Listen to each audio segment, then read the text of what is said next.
Hey guys, welcome to my channel. Nirbha লাইফস্টাইলের পক্ষ থেকে তোমাদের সবাইকে জানাই মোস্ট ওয়েলকাম। তো বন্ধুরা, তোমরা তো ভালো করেই জানো বর্ষাকাল পড়ে গেছে, আর বর্ষাকাল পড়ে গেছে তার মধ্যে আমার ভীষণ ভীষণ ঠান্ডা লেগেছে। এই কারণে কিছু ঝাল ঝাল খেতে ইচ্ছা করছে বন্ধুরা। তো দেখো, আগের দিনের ট্যাংরা মাছ যেগুলো বাবা এনেছিল সেগুলো তো নুন হলুদ মাখিয়ে ফ্রিজে রেখে দিয়েছিলাম, তোমাদের তো বলেছিলাম। তো দেখো, সে পরের দিন সে ট্যাংরা মাছগুলো, মানে আজকে যে ট্যাংরা মাছগুলো বার করলাম হবে বেগুন দিয়ে, একটা ঝাল ঝাল টাইপের। তো দেখো, ট্যাংরা মাছগুলো আমি কড়াইয়ে সর্ষের তেল দিয়ে আধ ভেজে তুলে রেখে দিয়েছি। এরপর দেখো, আমি যে সরঞ্জামগুলো নিয়ে হাজির হয়েছি, এখানে আছে টমেটো কুচি একটা বড় সাইজের। তো দেখো, আমি টমেটো কুচো করে নিয়েছি। এবার ওই কড়াইয়ে একই তেলের মধ্যে 2 চামচের মতন সর্ষের তেল দিয়ে তার মধ্যে কালো জিরে দিলাম। যেহেতু আমার তেল খাওয়াটা একদমই বারণ, সেই কারণে অল্প তেলে রান্নাবান্না হচ্ছে। তো এখানে দেখো, আমি বেগুনটা ভালো করে ভেজে নেব। একটা কারণ, সর্ষের তেলের মধ্যে কালো জিরে দিয়ে আমি নুন হলুদ দিয়ে বেগুনটা সুন্দর করে ভেজে তুলে রাখবো। ট্যাংরা মাছ দিয়ে বেগুন দিয়ে খেতে খুবই সত্যি ভালো লাগে বন্ধুরা। আর বেগুনটা যথেষ্ট কচির বেগুন। তো দেখো, বেগুন ভাজা হয়ে গেছে, তুলে রেখেছি। এবার সামান্য সর্ষের তেলের মধ্যেই আমি কি করলাম, পেঁয়াজ দিয়ে দিলাম। একটা হাফ পেঁয়াজ কুচো করে রেখেছিলাম, সেই পেঁয়াজটা দিয়ে দিলাম। তারপর দেখো, এখানে মাছ আর বেগুন একদম সুন্দর করে ভেজে তুলে রাখা আছে বন্ধুরা। আমি মাছটা হালকা করে ভেজেছি আর মাছের ওপরই বেগুনটা রেখে দিয়েছি। তারপরেই দেখো, ওই কেটে রাখা কুচিয়ে রাখা টমেটোগুলো আমি পেঁয়াজটা হালকা করে ভেজে রেখে তার উপরে দিয়ে দিয়েছি। তো দেখো, তার উপরে দিয়ে দেওয়ার পর আমি এখানে অল্প একটু আদা রসুন পেস্ট দিয়ে দিলাম। একবারই আমাদের বাড়িতে পেস্ট করে ফ্রিজে রাখা থাকে, তো ওখান থেকে নিয়ে একটু সামান্য মতন দিয়ে দিলাম। যেহেতু এখানে সেরকম কিছু একটা মশলার ব্যবহার করব না, সেই কারণে। তো এবার দেখো, টমেটোটাকে ভালো করে নাড়া করছি, বড় সাইজের টমেটো যেহেতু। তারপর আমাদের ওই গাছের কাঁচা যে পাকা লঙ্কা, ওই লঙ্কার মানে লঙ্কা বাটার জলটা দিয়ে দিলাম। কারণ শুকনো লঙ্কা আমরা বাড়িতে ব্যবহার করি না, কাঁচা লঙ্কা, গাছ পাকা কাঁচা লঙ্কা, ওটা দিয়ে দিলাম। দেখো বন্ধুরা, আর হলুদ গুঁড়ো, সামান্য একটু জিরের গুঁড়ো দিয়ে ভালো করে মশলাটা কষাচ্ছি। আমার মশলা কষানো কমপ্লিট, তোমরা দেখেই বুঝতে পারছো। তার উপরে ভেজে রাখা বেগুনগুলো আমি দিয়ে দিলাম, দিয়ে একটু ভালো করে নাড়চাড় করছি মশলার সাথে।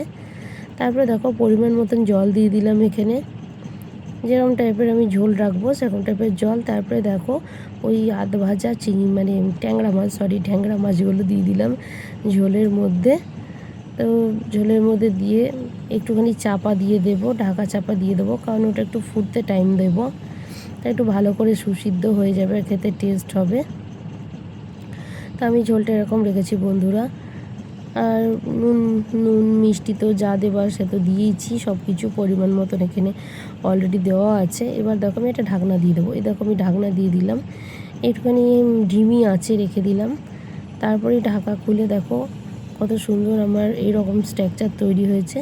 তা আমার দেখো, বেগুন দিয়ে, টমেটো দিয়ে, কালো জিরে দিয়ে, কাঁচা লঙ্কা দিয়ে ট্যাংরা মাছের সুন্দর একটা ঝাল ঝাল রেসিপি একদম রেডি। এরপরে দেখো, আমার মা আগের দিন মটর সিদ্ধ করতে দিয়েছিল, তো মটর ভেজাতে দিয়েছিল সরি। তারপর দেখো, সেই মটরটা প্রেসার কুকারে দিয়ে আমি সুন্দর করে সিটি মেরে একদম রেডি করে রেখেছি। তো আমি আলুগুলো এইরকম টাইপেরই করে কাটি, কারণ এরকমই টাইপের আলু দিলে টেস্ট হয়। তারপরে দেখো, আর কি কি নিয়ে নিয়েছি, পেঁয়াজ কুচি, ঘুগনির জন্য যা যা লাগবে, করব আমি ঘুগনির জন্য পেঁয়াজ কুচি, টমেটো কুচি, তোমরা তো জানো মটর সিদ্ধ মানেই ঘুগনি।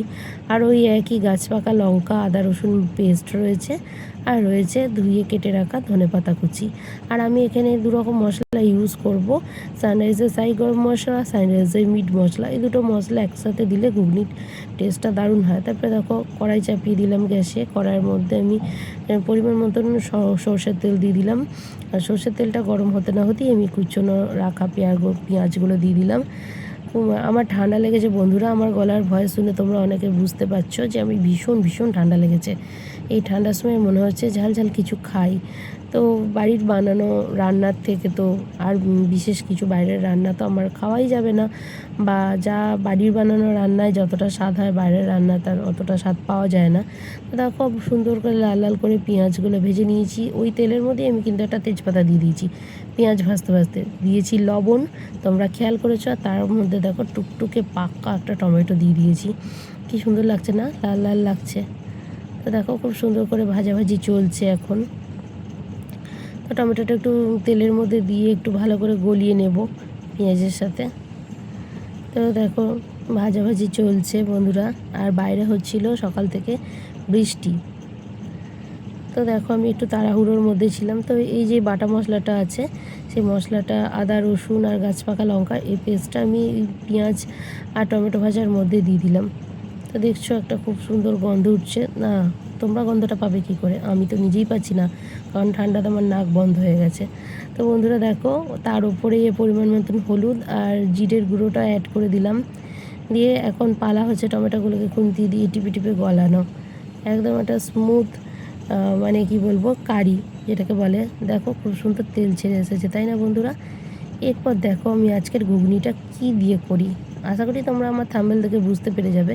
তো দেখো এটা মুরগির কিমা আছে, ধুয়ে পরিষ্কার করে রাখা মুরগির কিমা।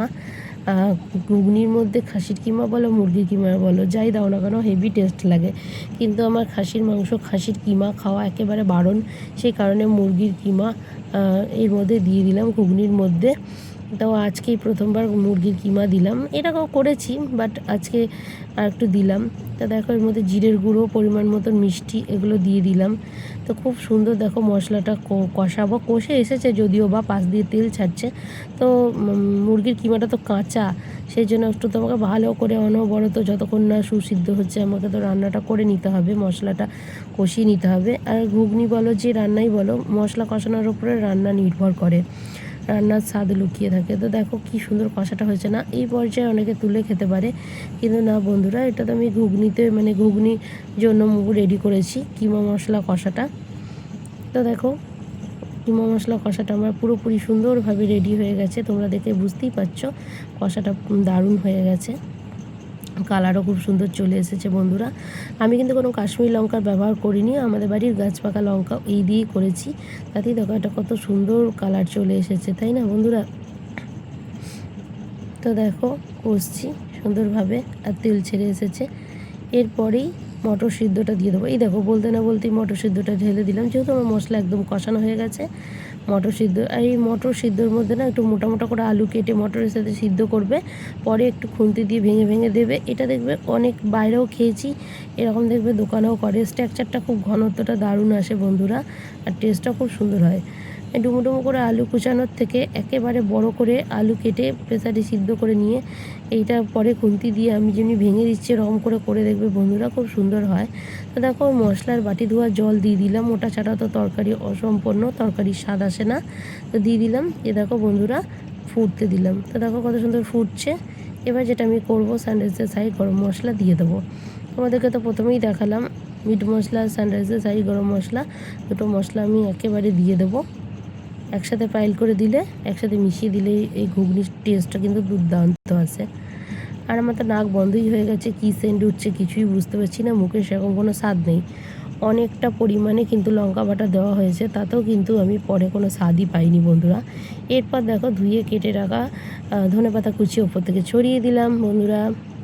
আর আমার অনেক দিন ধরে সকালবেলায় এরকম টাইপের ঘুগনি খেতে ইচ্ছা করছিল, তো দেখো আমি নিজের হাতে বানিয়ে নিলাম সুন্দর একটা ঘুগনি।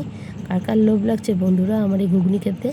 তো বন্ধুরা আজকের মতন দুটো রেসিপি এই পর্যন্ত, আবার দেখা হবে অন্য কোনো রেসিপিতে। ততক্ষণ তোমরা সবাই ভালো থেকো, সুস্থ থেকো, সাবধানে থেকো, আর আমার চ্যানেলটা লাইক করে সাবস্ক্রাইব করে দিও। Tata bye.